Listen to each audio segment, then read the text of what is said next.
नमस्कार दोस्तों, एक बार फिर से आप सभी का स्वागत करता हूँ अपने यूट्यूब चैनल पे। दोस्तों, रिसेंटली मैंने अपनी गाड़ी परचेज़ की है और उस पे मैंने फाइनेंस कराया है बैंक से। किस तरीके से मैं मेरे को ये लोन मिला है, मैंने किस तरीके से बैंक को चूज़ किया है, आप सभी के साथ मैं डिटेल्स में इस वीडियो में शेयर करूँगा कि मैंने सिर्फ इसी बैंक को क्यों चूज़ किया था। तो चलिए दोस्तों, वीडियो को स्टार्ट करते हैं। जैसे कि आप सभी जानते हैं, दिसंबर का जो मंथ है, इस मंथ के अंदर जो ईयर एंड होता है उसमें सबसे ज़्यादा कार के अंदर डिस्काउंट चलता है।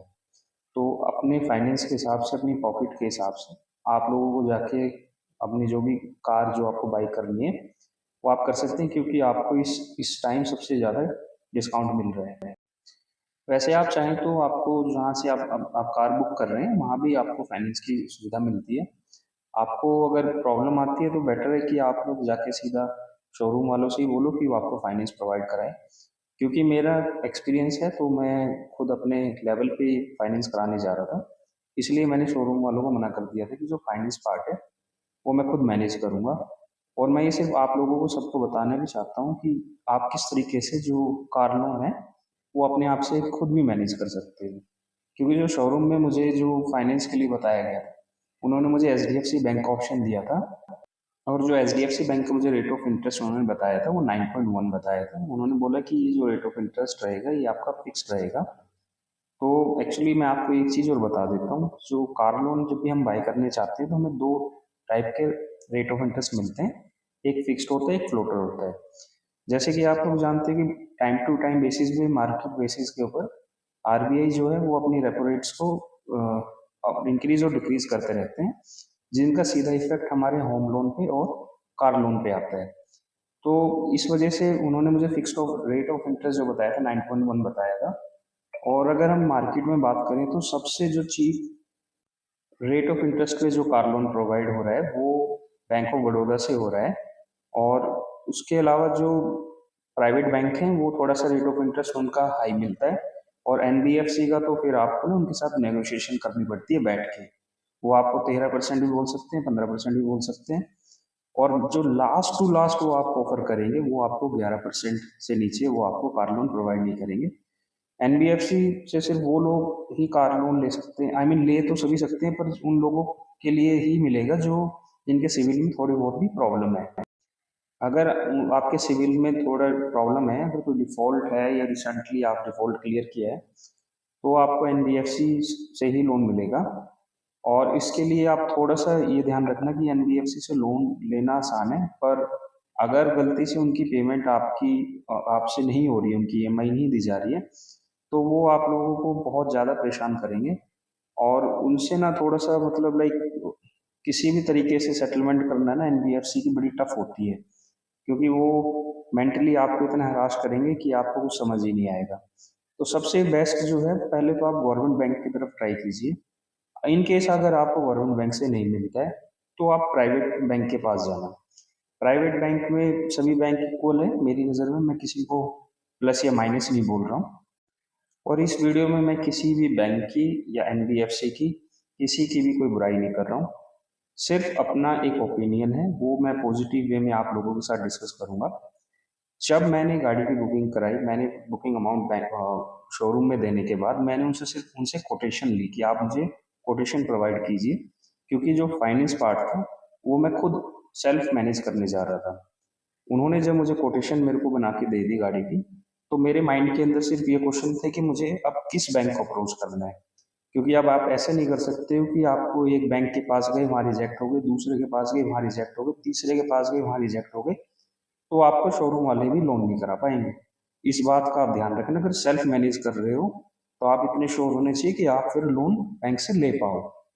मैंने अपने केस के अंदर माइंड में बिल्कुल क्लियर ये रखा हुआ था कि मैं जो कार लोन लेने जा रहा हूँ वो मैं किसी गवर्नमेंट बैंक से, इनकी सरकारी बैंक से ही लूंगा। प्राइवेट बैंक की तरफ मैं नहीं जाऊंगा। अगर प्राइवेट में जाना पड़ा तो डेफिनेटली जो शोरूम वाले मुझे लोन प्रोवाइड कर रहे हैं तो मैं उनके पास चला जाऊंगा। मैं सेकंड चांस ही नहीं लूंगा। फर्स्ट चांस में मेरे को लोन लेना है और मुझे डिसाइड करना है कि किस बैंक के पास मुझे अप्रोच करना है। तो मैंने अपने माइंड के अंदर ये बिल्कुल क्लियर कर लिया था कि मैं बैंक ऑफ बड़ौदा के पास लोन लेने नहीं जाऊंगा। हालांकि उनके सब रेट ऑफ इंटरेस्ट जो है सबसे कम कार लोन पे किसी बैंक का है तो वो बैंक ऑफ बड़ौदा है। पर ये मैंने अपने माइंड को बिल्कुल क्लियर कर लिया था कि मैं बैंक ऑफ बड़ौदा से लोन नहीं लूंगा। उसका रीज़न है क्योंकि मैं बैंक ऑफ बड़ौदा का मेरे पास सेविंग अकाउंट भी है, प्लस मेरे पास उनका क्रेडिट कार्ड भी है। मेरा जो उनके साथ एक्सपीरियंस है वो मैं थोड़ा सा आपको शेयर कर देता हूँ। बैंक ऑफ बड़ौदा का जो मेरे पास अकाउंट है उस वो मेरा 1000 रुपीज़ आई गेस मुझे मंथली उसमें एवरेज मेंटेन करके रखना पड़ता है।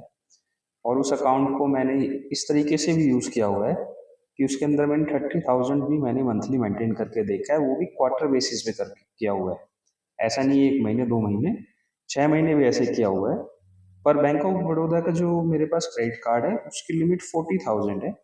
और वो क्रेडिट कार्ड मुझे जो अप्रूव हुआ था वो फरवरी 2022 में अप्रूव हुआ। 1 साल बाद मैंने उनको मेल किया कि जी मेरी जो कार्ड की लिमिट है वो बहुत कम है और ये सबसे पुराना कार्ड है, तो प्लीज़ इसकी लिमिट को इंक्रीज़ कर दो। बैंक ऑफ बड़ौदा ने मुझसे आईटीआर मांगी, जो मेरी आईटीआर उस टाइम 7.5 लाख रुपए से ऊपर की आईटीआर मैंने उनको सबमिट की।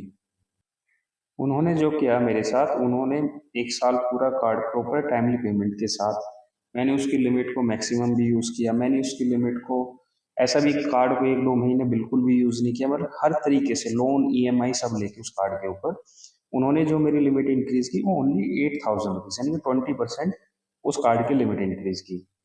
साथ में मेरा जो अकाउंट था 2 साल भी पूरे नहीं हुए थे, मेरे री केवाईसी के लिए उन्होंने मुझे बोल दिया था कि सर आप अपनी री केवाईसी करा दीजिए। तो मैंने उससे पूछा, मैंने कहा जी री केवाईसी का पर्पज़ क्या है? क्योंकि अकाउंट तो मेरा सिर्फ 2 साल भी पूरा नहीं हुआ है।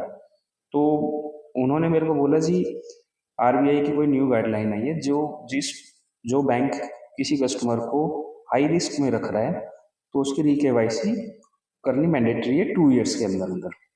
तो मेरे को ये समझ आ गया था कि बैंक ऑफ बड़ौदा में मैं हाई रिस्क कैटेगरी का कस्टमर हूँ। और जो मेरा लोन अमाउंट मुझे नीडेड था वो 10 लाख रुपीज़ का था। तो मैंने बैंक ऑफ बड़ौदा में जाके रिस्क नहीं लिया क्योंकि मेरा बिल्कुल भी मन नहीं था कि मैं रिजेक्शन लूँ सिर्फ लो रेट ऑफ इंटरेस्ट के लालच में। तो मैंने बैंक ऑफ बड़ौदा को साइड ट्रैक कर दिया कि मैं इस बैंक में अप्रोच नहीं करूँगा। सेकंड एसबीआई है, स्टेट बैंक ऑफ इंडिया है, जो कि इंडिया का सबसे बड़ा सरकारी बैंक है। उस बैंक में सभी के लिए कुछ ना कुछ है, चाहे वो किसान हो, चाहे वो यूथ हो, स्टूडेंट हो। मतलब वो उस बैंक में, सरकारी बैंक के अंदर मार्केट में इकलौता ऐसा बैंक है जिसने हर कैटेगरी के लिए, वुमेन्स के लिए, बच्चों के लिए, हर चीज़ को ध्यान में रखते हुए बहुत एक से शानदार, एक से बढ़िया एक ऑफर इस बैंक प्रोवाइड करता है। बस इस बैंक में मेरे को एक इशू था क्योंकि मेरे पास में इसका एक क्रेडिट कार्ड का डिफॉल्ट था। हालांकि अभी आज के टाइम में मेरे पास एसबीआई के 2 क्रेडिट कार्ड है। कैशबैक क्रेडिट कार्ड है जिसकी लिमिट 1,33,000 की है, और एक इनका टाटा कार्ड है जिसकी लिमिट 1,26,000 की है। बस मैंने पास में जो मेरा एक्सपीरियंस रहा कि भाई जो डिफॉल्ट था, तो मुझे लगा कि 1% यहाँ भी रिस्क मैं नहीं लेता हूँ। पंजाब नेशनल बैंक के साथ मेरा सेविंग अकाउंट है। हालांकि अभी तक मैंने जो दोनों बैंकों के नाम बताए उनमें भी मेरा रिलेशनशिप है, उन दोनों के अंदर सेविंग अकाउंट है। और जितने भी मैं गवर्नमेंट बैंक के बारे में बात कर रहा हूँ, ये मैं पहले ही आप सबको क्लियर कर देता हूँ, सभी बैंक के अंदर मेरा रिलेशनशिप है। और सभी के साथ सेविंग अकाउंट तो मेरा डेफिनेटली है। तो पंजाब नेशनल बैंक का मेरे पास क्रेडिट कार्ड भी है, प्लस में सेविंग अकाउंट भी है। अभी नवंबर के मंथ में मैंने इनसे क्रेडिट लिमिट इंक्रीज करने की रिक्वेस्ट की थी, तो मेरी आईटीआर वगैरह इन्होंने ली है, पर अभी तक कोई रिवर्ट बैक नहीं आया है। तो मुझे एक तो इनका रेट ऑफ इंटरेस्ट भी हाई लगता है, हालांकि मैं इस वजह से नहीं गया, बस मुझे थोड़ा सा इनका जो पंजाब नेशनल बैंक का है वो सरकारी बैंकों में सबसे ज़्यादा रेट ऑफ इंटरेस्ट मुझे इसी बैंक का नज़र आता है। तो मैंने इस बैंक में भी ना जाने का डिसाइड किया। और इसके बाद एक इंडियन बैंक है, इंडियन बैंक में मेरे पास 2 ऑटो लोन पहले भी रहे हैं पास में, जो 10-10 लाख के मैंने लिए हैं, पर वो 10 साल पहले मैंने 2 ऑटो लोन लिए थे। तो इंडियन बैंक मेरा सिर्फ इसलिए मन नहीं था कि मैं तीसरा जो ऑटो लोन लेने जा रहा हूँ वो मैं इंडियन बैंक से मैं नहीं लेना चाहता। मैंने फाइनली डिसाइड किया कि मैं यूनियन बैंक ऑफ इंडिया के पास जाऊँगा और वहाँ से मैं अपना ऑटो लोन लूँगा। मैंने इन्हीं सभी बैंकों में सिर्फ यूनियन बैंक को क्यों चूज़ किया, इसका मैं रीज़न बता देता हूँ। क्यों? एक तो यूनियन बैंक के जो रेट ऑफ इंटरेस्ट है वो 8.8 से स्टार्ट होता है, जो और इसके अंदर जो रिक्वायरमेंट है सिविल की वो आपको ये मतलब लाइक जो 8.8 का अगर आपको रेट ऑफ इंटरेस्ट चाहिए तो आपका सिविल स्कोर 750 प्लस होना चाहिए, नंबर वन। अगर आपका सिविल स्कोर 750 से डाउन है तो रेट ऑफ इंटरेस्ट इनके इंक्रीज हो जाते हैं। ये आपको 650 के सिविल स्कोर तक भी आपको लोन प्रोवाइड कर देंगे। कार लोन जो है आपको मिल जाएगा यूनियन बैंक से, अगर आपका सिविल स्कोर 650 है तो। प्रोवाइडेड डिफॉल्ट एक ऐसी चीज़ है जो नहीं होनी चाहिए, क्योंकि जो होगा तो फिर ये गवर्नमेंट बैंक ना अगर डिफॉल्ट हो तो 100% ये किसी भी सूरत में लोन किसी को नहीं देने वाले। मेरे माइंड के अंदर बिल्कुल एक बात बिल्कुल क्लियर थी दोस्तों, कि मैं जो है लोन एक बार ही अप्लाई करूंगा, और उसमें पूरी कोशिश ये करनी कि मुझे लोन लेना ही है। क्योंकि पता है क्या होता है, जब आपके सिविल में इंक्वायरी जनरेट होती है ना, अगर आपका लोन फर्स्ट इंक्वायरी पे आपका लोन प्रोसेस नहीं होता है और रिजेक्ट हो जाता है किसी भी कारण, तो जो सेकंड बैंक होता है ना वो आपसे बहुत ज़्यादा डॉक्यूमेंटेशन की रिक्वायरमेंट करने स्टार्ट कर देता है। क्योंकि उसको डाउट होता है कि उस बैंक से क्यों नहीं मिला, क्योंकि जो ऑटो लोन है वो एक सिक्योर्ड लोन है, सिक्योर्ड लोन की कैटेगरी के अंदर आते हैं। तो इनको लेने में थोड़ी सी डिफिकल्टी है, पर बैंक अगर रिजेक्ट कर रहा है तो कोई ना कोई रीज़न होता है उसके पीछे। और एक बार आपको रिजेक्ट हो गए तो जो सेकंड अटेम्प्ट आप करेंगे किसी भी बैंक में वो टाइट हो जाएगा। और सेकंड बार रिजेक्ट हो गए तो फिर तो आपको ना लास्ट में ऑप्शन फिर एनबीएफसी का ही बचता है, क्योंकि फिर वो ऑलरेडी बैंक ना बहुत कुछ नेगेटिव समझने लग जाता है कि दो दो जगह फाइल जा चुकी है और ये दो बैंकों ने नहीं दिया, तो कुछ तो कारण होगा जो हम नहीं देख पा रहे हैं। तो वो रेंडमली फिर उस फाइल को रिजेक्ट करना स्टार्ट कर देते हैं। यूनियन बैंक में जहाँ पर मेरा सेविंग अकाउंट है, और मैं एक बात बता दूं, यूनियन बैंक का मेरे पास क्रेडिट कार्ड भी है जिसकी लिमिट 95,000 है। तो इसको एक चूज करने का कारण ये भी था क्योंकि जब ये मेरा क्रेडिट कार्ड अप्रूव हुआ तो मुझे एक अच्छे लिमिट के साथ मुझे क्रेडिट कार्ड मिला था इनका।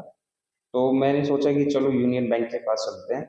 एक इनका जो सिविल क्राइटेरिया है वो भी थोड़ा सा ये लोग रिलैक्सेशन दे रहे हैं, तो मैंने ज़्यादा रिस्क ना लेके डायरेक्टली यूनियन बैंक के पास अप्रोच किया।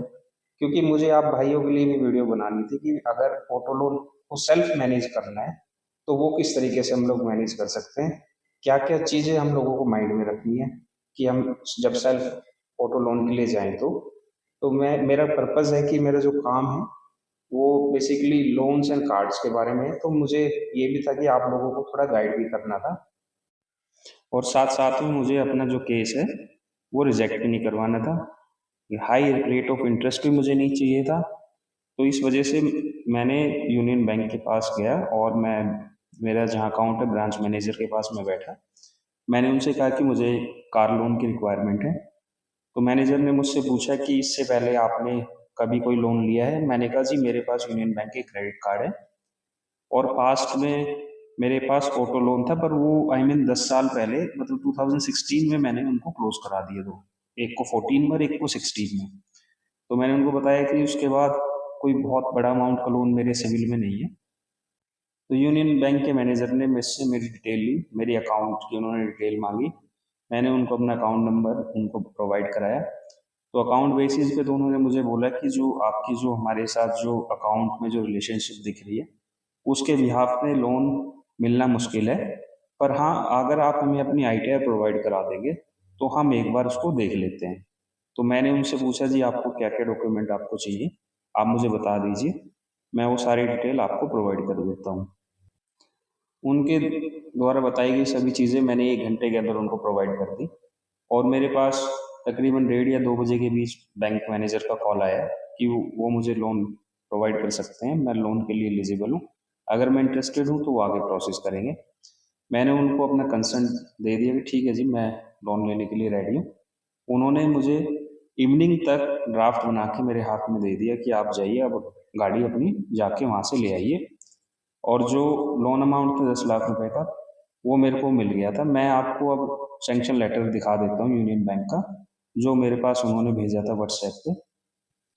ये आपकी जो स्क्रीन पे देख रहे हैं आप सभी, तो ये मेरा सैंक्शन लेटर है यूनियन बैंक से जो आया था, जिसमें इसमें बताया गया है 10 लाख का जो लोन है वो मेरा सैंक्शन कर दिया है। और दोस्तों जो मेरा काम है ना वो ऑलरेडी कार्ड्स एंड लोन्स का है। तो जो ये वीडियो है ये मैंने आप लोगों को एजुकेट करने के पर्पज से बनाई थी कि किस तरीके से आप जो अपने ऑटो लोन को है आप सेल्फ ही मैनेज कर सकते हो। थोड़ा सा कॉन्फिडेंस रखना है। एक चीज़ का ध्यान रखना कि अगर आपको लगता है कि आप सेल्फ नहीं मैनेज कर पाएंगे तो आप शोरूम से ही करा लेना। कहीं ऐसा ना हो कि आप जो आपने जो ऑटो लोन का जो और टफ कर लो अपने लिए। और मैंने सिर्फ आप लोगों को एजुकेट करने के पर्पज से जो कैसे बैंक चूज करने हैं, किस तरीके से बैंक क्या माइंड में रख के करना है, वो सब चीज़ें ध्यान रखना। और एक सलाह है मेरी आपसे कि आप ना इस गवर्नमेंट बैंकों में अकाउंट जरूर रखें, 3-4 बैंकों में, जो भी लीडिंग बैंक है गवर्नमेंट के उनमें रखें, ताकि आपको जो लोन वगैरह है वो इजीली अवेल भी हो जाए। तो दोस्तों, अगर आपको लोन एंड कार्ड्स में कोई हेल्प चाहिए तो मैं आप मेरे को भी कांटेक्ट कर सकते हैं। ईमेल आईडी मेरे ऑलरेडी यूट्यूब चैनल पे है, मैं आपको लोन वगैरह लेने में भी हेल्प कर सकता हूँ। कोई इसकी कोई फीस चार्ज वगैरह आपसे नहीं है। वीडियो अगर आपको अच्छी लगी तो प्लीज़ इसको लाइक करना, मेरे चैनल को सब्सक्राइब करना और नोटिफिकेशन बेल को ज़रूर ऑन करना, ताकि ऐसी इंटरेस्टिंग वीडियो आपको देखने को मिलती रहे, यूट्यूब से भी आपको नोटिफिकेशन आता रहे। नए साल की आप सभी को बहुत बहुत एडवांस में शुभकामनाएं। अगले साल आपकी सारी जितनी इच्छाएं भगवान करे आपकी पूरी होती चली जाए। और वीडियो को एंड तक देखने के लिए आप सभी का बहुत बहुत बहुत धन्यवाद दोस्तों।